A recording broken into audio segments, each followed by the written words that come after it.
Salam, selamat pagi Bapak Ibu dan Saudara yang dikasihi Tuhan. Kembali kita bersama-sama lagi untuk belajar firman Tuhan pada pagi hari ini. Saya berharap Bapak Ibu Saudara semuanya sehat selalu, tetap semangat dan bersukacita di dalam Tuhan. Pada pagi hari ini kita akan kembali bersama-sama belajar firman Tuhan yang diambil dari Matius pasal yang ke-16 ayat 13 sampai dengan ayat yang ke-20. Ya, dengan judul firman Tuhan, iman yang sejati. Ya, sebelum kita melanjutkan, mari kita berdoa, kita mohon pimpinan Tuhan terlebih dahulu. Bapa Surgawi, kami datang kepadamu pagi ini, kami siap untuk mendengarkan sabdamu. Berbicaralah ya Tuhan kepada kami, sehingga kami mengerti dan memahami apa yang menjadi maksud Tuhan dalam hidup kami. Pakai hambamu dengan segala keterbatasan dan kekurangan hambamu, untuk dapat memperkatakan firman-Mu, sehingga kami semuanya diberkati dan firman Tuhan ini menjadi rema di dalam kehidupan kami. Kami serahkan hidup kami di dalam kuasa Tuhan kami Yesus Kristus. Kami berdoa, haleluya, amin. Nah, Bapak Ibu dan Saudara yang dikasihi Tuhan, pada pagi hari ini saya ingin meyakinkan kepada Bapak Ibu Saudara semuanya, hal ini sangat penting dan sangat perlu untuk kita pahami di dalam kehidupan kita sebagai orang-orang yang percaya kepada Tuhan.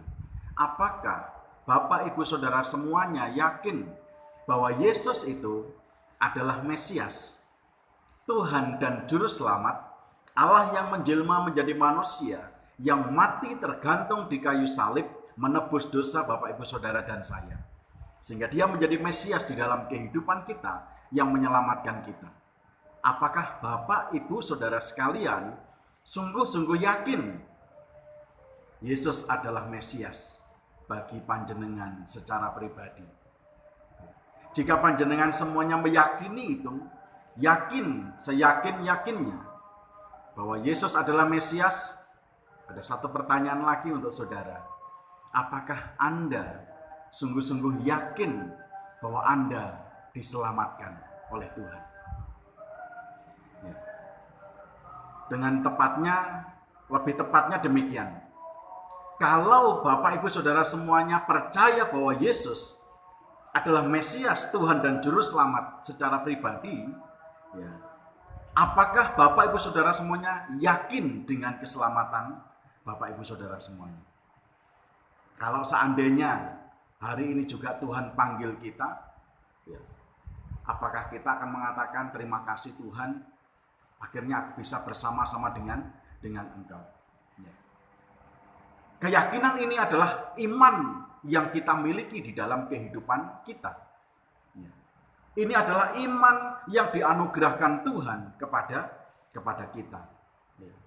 Sehingga memberikan satu keyakinan kepada kita bahwa ketika saya dan panjenengan semuanya mempercayai bahwa Yesus adalah Mesias, Tuhan dan Juru Selamat saya secara pribadi, maka saya akan yakin dan seyakin-yakinnya 100% bahwa hidup saya akan diselamatkan oleh Tuhan karena iman percaya kepada Yesus Kristus.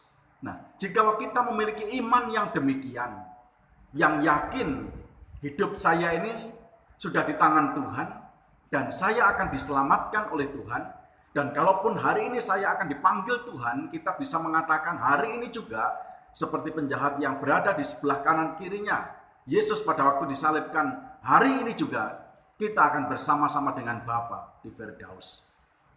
Tentu ini adalah sesuatu hal yang tidak mudah, sesuatu hal yang patut kita yakinkan kepada diri kita sendiri, dan kita harus merenungkan apa yang sedang kita kerjakan, apa yang sedang kita lakukan di dalam kehidupan kita.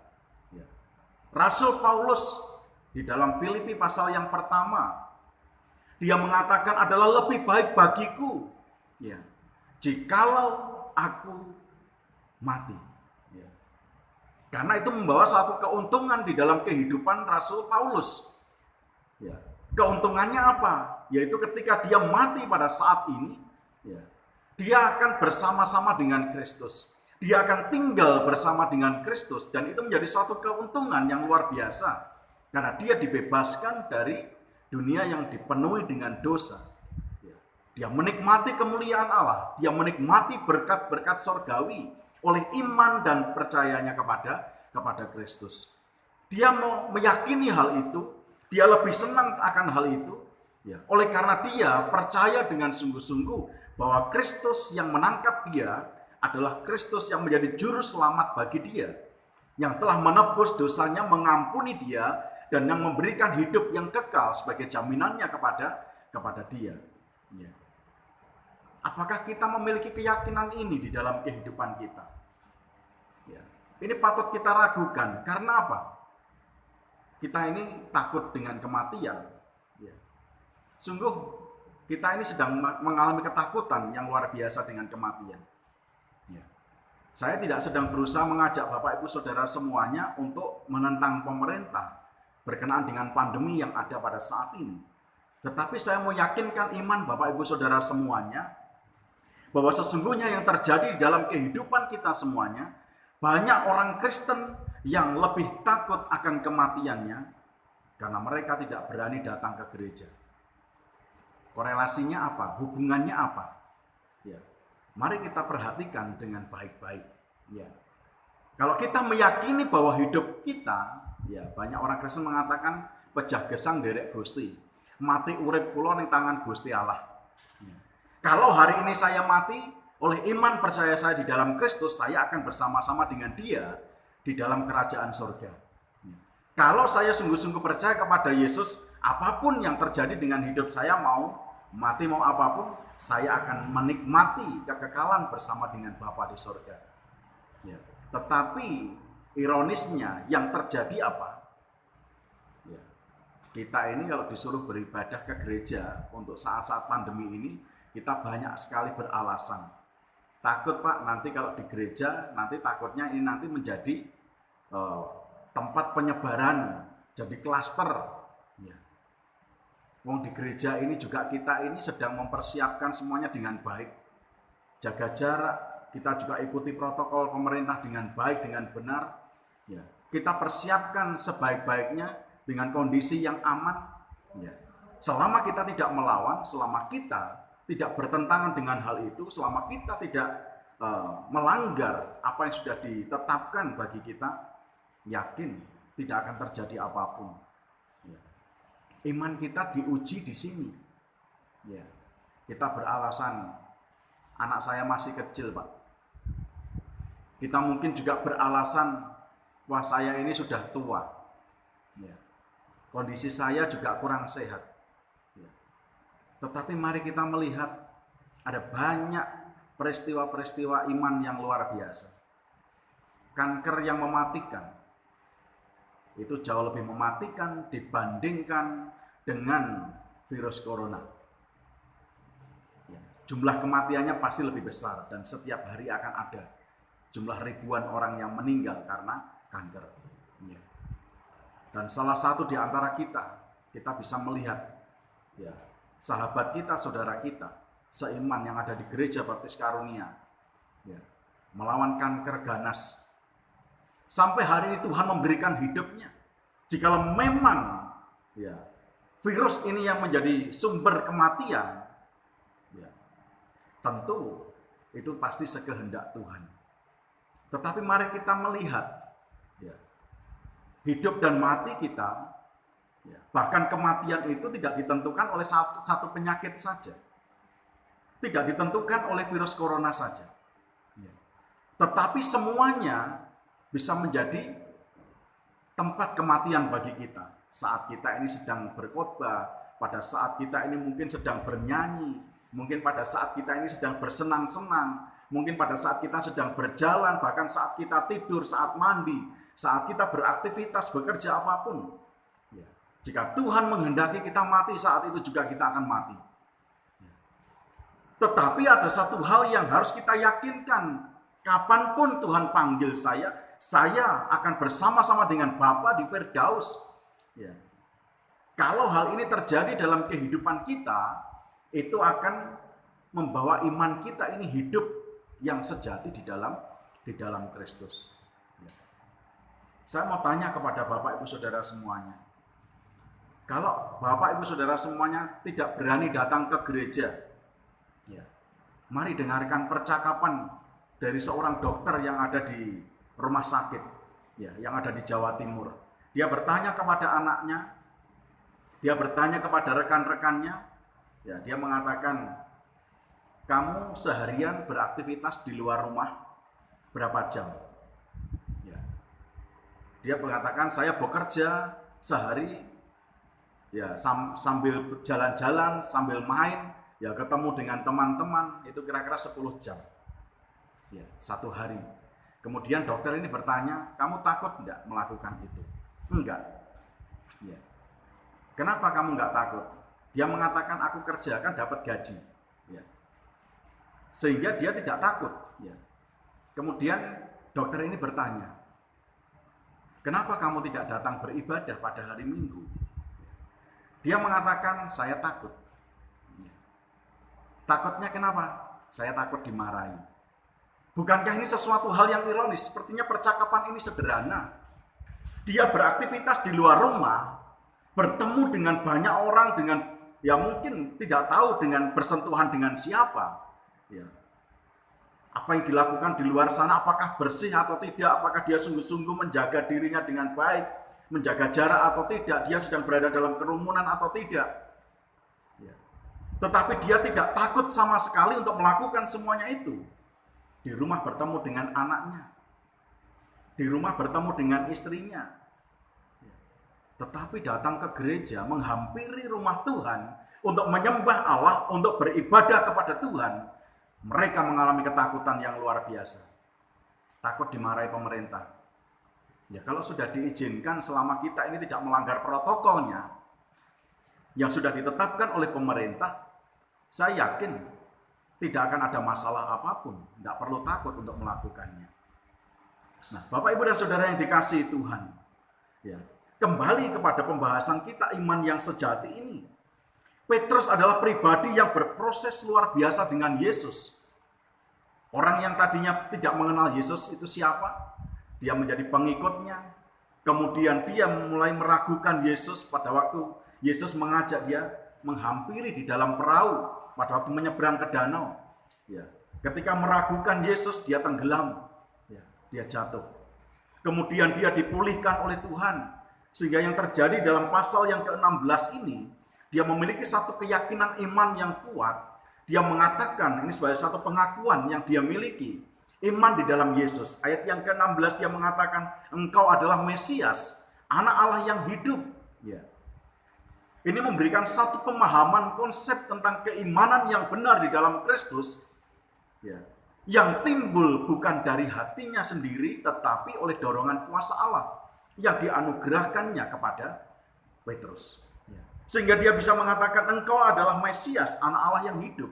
Saya sudah beberapa kali menyampaikan pembahasan di dalam pasal ini untuk Bapak Ibu Saudara semuanya. Tetapi hari ini saya ingin lebih meyakinkan kepada saudara bahwa iman di dalam Kristus ini menjadi sesuatu hal yang penting. Ini adalah pondasi kita, dasar kita yang paling kuat atas keimanan kita sebagai orang yang percaya kepada Kristus. Bahwa kita sungguh-sungguh mengakui dan percaya bahwa dia adalah Mesias bagi kita, ya, anak Allah yang hidup. Ya. Sehingga kita dipercayakan dan kita diberikan keyakinan yang teguh, barang siapa yang percaya, dia akan diselamatkan. Itulah yang ditulis di dalam Roma, yang dicatat oleh Rasul Paulus untuk kita semuanya. Kalau kita percaya, mengakui bahwa Yesus adalah Tuhan dan Juru Selamat kita, percaya, ya, tidak usah ada corona pun, kalau waktunya kita mati, ya mati dipanggil Tuhan. Ya. Kita sedang menyeberang seperti yang terjadi, salah satu dari saudara ipar jemaat kita, yang beberapa waktu yang lalu, ya, dia hanya berniat menyeberang dari rumahnya untuk membeli es teh. Yang terjadi apa? Ketika dia pulang, nyebrang di tengah jalan ditabrak motor dan sekarang dipanggil Tuhan. Meninggal. Jadi syarat matinya tidak harus dengan corona. Jadi untuk apa kita takut terhadap apa yang bisa membunuh tubuh kita? Tidak perlu takut. Yakinkan kepada diri Anda bahwa Anda adalah orang-orang yang memiliki iman di dalam Kristus, berani melakukan, berani melangkah, dan kita sungguh-sungguh memiliki iman yang benar dan hidup di dalam Kristus itu. Nah, saudara yang dikasihi Tuhan, apa yang dapat dihasilkan dari iman yang sejati ini?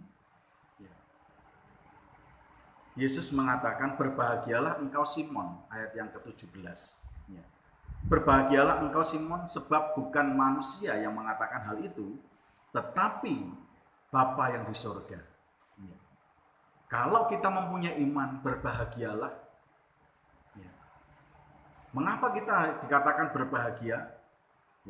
Perhatikan apa yang dikatakan selanjutnya. Dan aku pun berkata kepadamu, engkau adalah Petrus, dan di atas batu karang ini aku akan mendirikan jemaatku, dan alam maut tidak akan menguasainya. Alam maut artinya kematian yang kekal tidak akan lagi menyentuh kepada kita. Kalau kita ini yakin bahwa kita sudah diselamatkan Tuhan, kemudian kita mempunyai banyak alasan untuk kita tidak mau datang menyembah Tuhan. Oke lah, kita mengatakan, Pak, beribadah di gereja bisa. Betul. Tetapi jaminannya apa bahwa kita sedang sungguh-sungguh beribadah kepada Tuhan? Apakah kita sedang mempersiapkan hati kita? Apakah kita sungguh-sungguh dengan sepenuh hati kita ini mendengarkan suara Tuhan dan melakukan apa yang disampaikan melalui firman Tuhan ini untuk kehidupan kita? Kita harus bercermin kepada diri kita sendiri.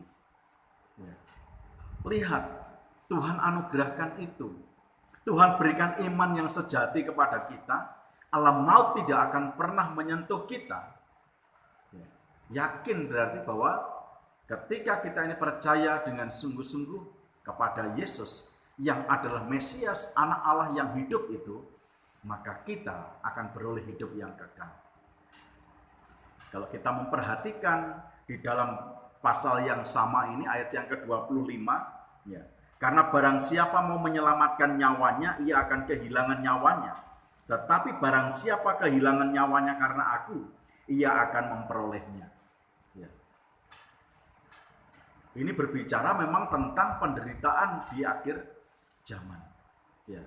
Tetapi mari kita melihat, kalau kita mau beribadah kepada Tuhan, kita mau menyembah Tuhan di gereja, kita datang ke gereja, lalu kita ini di dalam perjalanan kita ini mengalami sakit, mungkin kita terkena virus corona, lalu kita mati dan meninggal. Yesus katakan, barang siapa yang kehilangan nyawanya karena aku, ia akan memperolehnya. Bukankah ini jauh lebih baik di dalam kehidupan kita? Bukankah ini yang diangan-angan oleh banyak orang?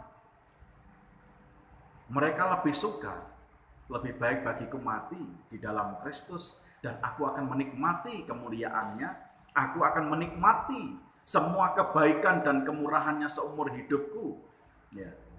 Dan ketika dia mati pada saat ini juga, aku akan bebas dari segala beban dan persoalan hidup. Sebab aku akan tinggal dengan tenang bersama dengan Bapa. Saya banyak mendengar orang-orang yang sepuh. Mereka mengatakan hidup kami sudah bonus, Pak Pendeta. Kalaupun hari ini Tuhan panggil, saya siap. Kalaupun hari ini Tuhan memanggil saya siap. Mergo pejah gesang kula niku nderek Gusti. Mati urip kula niku mung kalih Gusti. Kalau hal itu yang sungguh-sungguh terjadi dalam kehidupan kita, ini adalah iman yang hidup, yang dianugerahkan Tuhan untuk saudara dan saya. Tetapi sayangnya, hal itu tidak sinkron dengan apa yang terjadi dalam kehidupan kita. Kita mengatakan hidup mati di tangan Tuhan. Kalau hari ini saya mati, saya siap karena saya mempunyai iman yang hidup di dalam Kristus. Neng ora wani teko ning gereja. tidak berani datang untuk beribadah ke gereja, sedangkan kita sudah dalam keadaan yang lebih baik saat ini. Saudara, perhatikan iman saudara. Perhatikan apa yang kita lakukan selama ini. Anda tidak takut untuk pergi kemana-mana, mungkin ngajak anak jalan-jalan, ngajak anak pergi belanja mungkin di Mirota, yang banyak orang ada di sana. Anda bekerja juga di lingkungan yang mungkin itu rawan terjadinya pemaparan virus corona. Kita bekerja mungkin di lingkungan yang bertemu dengan banyak orang yang tidak kita kenal. Kita tidak tahu orang yang ngasih sesuatu kepada kita, apakah itu benar-benar sudah disemprot disinfektan atau belum, kita juga tidak tahu. Dan itu membuat kita tenang-tenang saja, kita nggak takut. Tetapi mengapa saudara takut datang ke gereja? Saudara mau menyembah Tuhan, saudara mau beribadah kepada Tuhan, tapi saudara mengatakan, enggak Pak, saya takut melanggar hukum, takut kalau nanti saya dimarahi, saya takut kalau nanti saya terkena virus corona. Perhatikan baik-baik. Iman yang benar, iman yang dipenuhi dengan hikmat Allah, bukan iman yang konyol. Jikalau kita melakukan segala sesuatu tidak melanggar ketetapan aturan yang sudah dibuat, artinya sesuai sejalan dengan apa yang sudah diberikan kepada kita, kita lakukan sesuai dengan alurnya, sesuai dengan jalurnya, sesuai dengan protokolnya, itu bukan pelanggaran. Tidak perlu takut datang ke gereja. Ini rumah Tuhan. Apapun yang terjadi, jikalau kita harus kehilangan nyawa kita karena Tuhan, Tuhan katakan, aku akan memberikan gantinya. Kalau kita mempertahankan nyawa kita, kita akan kehilangan nyawa kita. Perhatikan saudara yang dikasihi Tuhan, kunci kerajaan surga sudah di tangan panjenengan semua. Apa yang harus ditakutkan lagi? Yesus mengatakan, kepadamu akan kuberikan kunci kerajaan surga. Kalau Tuhan sudah memberikan kuncinya itu, untuk apa kita harus takut lagi? Bukankah tadi di awal kita sudah mengatakan, saya yakin, saya percaya bahwa Yesus itu Mesias, Tuhan dan Juru Selamat saya secara pribadi. Dan ketika saya mempercayai Dia, saya yakin bahwa hidup saya diselamatkan oleh Tuhan. Nah, kalau sudah yakin seperti itu, lakukan, kerjakan. Jangan tunda-tunda lagi. Sahabat kita yang berjuang dengan kankernya masih hidup sampai hari ini atas kehendak Tuhan. Tentu tidak ada lagi ketakutan. Saya yakin. Saudara-saudara yang lain yang mempunyai sakit penyakit, kalaupun Tuhan mau panggil, sudah Tuhan panggil lebih dulu dari dulu. Tetapi Tuhan masih memberikan kesempatan hidup, walaupun mungkin kita mengalami jatuh bangun dalam hidup kita. Kalau Tuhan tidak menghendaki untuk mati sekarang pun, tidak akan terjadi. Tetapi kalau Tuhan menghendaki tanpa sakit pun, Tuhan bisa panggil orang-orang yang Tuhan kehendaki. Mari kita renungkan di dalam kehidupan kita. Berbahagia jika kita ini mempunyai iman yang benar seperti ini. Alam maut tidak akan lagi menyentuh kita. Alam maut tidak akan menguasai hidup kita lagi. Sebab kunci kerajaan surga itu sudah ada di tangan kita, dipercayakan Tuhan kepada kita. Datang pada Tuhan, seperti yang tertulis di dalam Ibrani. Oleh iman percaya, akhirnya setiap orang yang percaya kepada Tuhan memiliki keberanian untuk menghampiri tahta kasih karunia Allah. Apakah kita mempunyai keberanian itu? Buktikan di sini bahwa kita mempunyai iman yang hidup, iman yang sejati di dalam Kristus. Kita melakukan segala sesuatu dengan iman yang benar, yakin dan percaya melangkah keluar rumah, bertemu dengan siapapun asalkan kita tidak melanggar aturan yang sudah ditetapkan oleh pemerintah sebagai wakil Allah yang ada di dunia ini untuk kita, yakin semuanya akan baik-baik saja. Gereja ini sudah menyiapkan segala sesuatunya dengan sangat baik. Jaga jarak, cuci tangan, menggunakan masker, mengecek suhu tubuhnya. Silakan datang ke rumah Tuhan. Silakan datang untuk beribadah kepada Tuhan bersama-sama di tempat ini. Rumah Tuhan terbuka untuk kita semuanya. Yakinkan dulu pada diri Anda. Yakinkan bahwa saya sungguh-sungguh percaya kepada Yesus. Yakinkan bahwa saya dan saudara sudah percaya bahwa Yesus akan menyelamatkan kita. Alam maut tidak akan menguasai kita lagi.